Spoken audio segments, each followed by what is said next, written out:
छपी है। आप देखिए ये पूरी की पूरी खबर छपी है जिसके अंदर हेडलाइंस दिया गया है कि बीजेपी में 40 नाम थे और इसमें बड़े बड़े नाम भी पहली सूची में दिखेंगे और पहली सूची में इनमें से अधिकांश नाम चेहरे हो सकते हैं।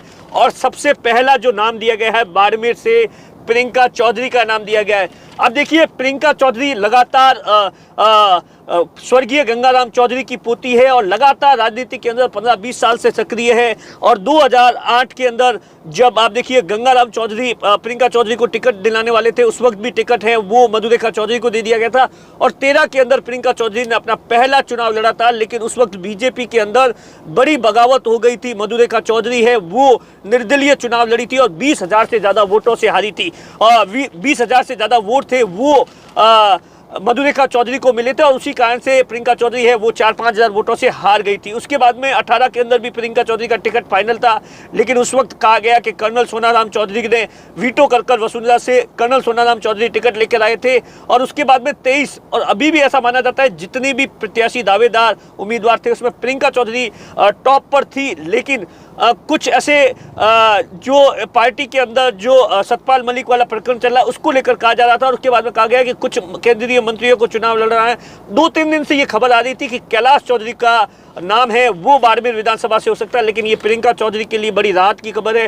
प्रियंका चौधरी इस वक्त जयपुर के अंदर और ऐसा बताया जाता है आज या कल बाड़मेर आ सकती है। और उसके अलावा भी बाड़मेर से कौन कौन से नाम है और बाकी कौन कौन से नाम है वो मैं बताता हूँ। सिवाना से हमीर सिंह भायल आप देखिए लगातार चुनाव जीत रहे हैं और उनको लेकर भी कुछ एक असंतोष था जो नए दावेदार थे उसको लेकर।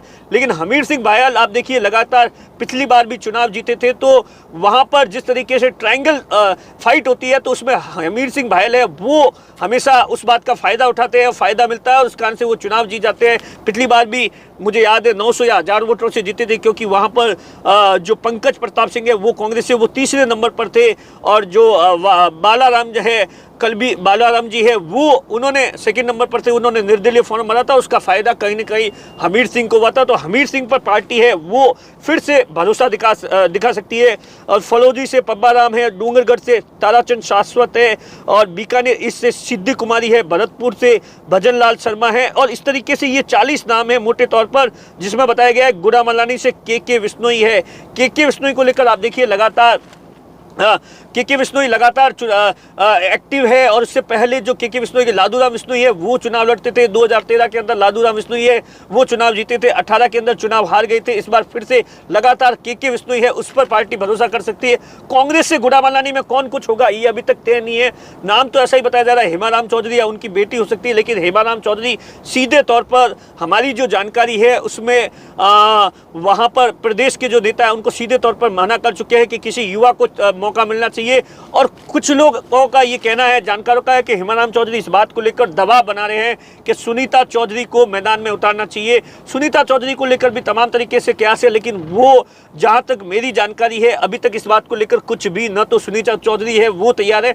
तो कांग्रेस के लिए ये बड़ा विकट स्थिति है कि आखिर गुड़ामलानी से किसे उम्मीदवार बनाया जाए। और बाड़मेर से तो आप देखिए मेवाराम जैन है, मेवाराम जैन लगातार 3 बार से चुनाव जीत रहे हैं। और उसके बाद आप देखिए इस बार ऐसा माना जा रहा था कि प्रियंका चौधरी या लोगों का ये राजनीतिक जानकारों का जो मानना है कि प्रियंका चौधरी एक ऐसी उम्मीदवार है जो मेवाराम जैन को टक्कर दे सकती है। लोगों को ये लगता है कि 3 बार से लगातार मेवाराम जैन है, मेवाराम के खिलाफ सिटी के अंदर अच्छा माहौल नहीं, लेकिन मेवाराम जैन की जो रैलियां होती है वो मैंने आपको 1-2 वीडियो में भी बताई है किस तरीके से ग्रामीण इलाकों में जबरदस्त तरीके से मेवाराम जैन की जो रैलियां हो रही है और वो रैलियां कहीं न कहीं और उस रैलियों के अंदर जो भीड़ उमड़ रही है वो यकीन मानिए कहीं न कहीं बीजेपी के लिए खतरे की घंटी है। अब देखने वाली बात होगी कि अगर प्रियंका चौधरी को उतारते हैं तो, क्योंकि आप देखिए कल ही प्रियंका चौधरी को लेकर बीजेपी की जो बाड़मेर विधानसभा से गुटबाजी थी, जब वसुंधरा राजे होटल से निकल रही थी तब मधुरेखा चौधरी का एक वीडियो था, वहां पर जो बहस हो जाती है वो भी, ये तमाम चीजें हैं जो कि कहीं ना कहीं गुटबाजी है।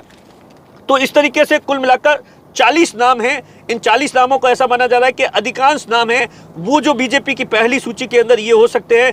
अब देखने वाली बात होगी, क्योंकि आप देखिए बीजेपी के अंदर इस समय जो धड़े बने हुए हैं, चाहे वो आप देखिए वसुंधरा राजे का हो, सीपी जोशी का हो, चंद्रशेखर की एक अलग ही वो जो करते हैं ऐसा माना जाता है वो फाइनल है। उसके बाद में सतीश पूनिया है, राजेंद्र राठौड़ है, तमाम लोग चाहते हैं कि अपने अपने लोगों को टिकट दिलाए, लेकिन सब में एक राय नहीं हो पा रही थी।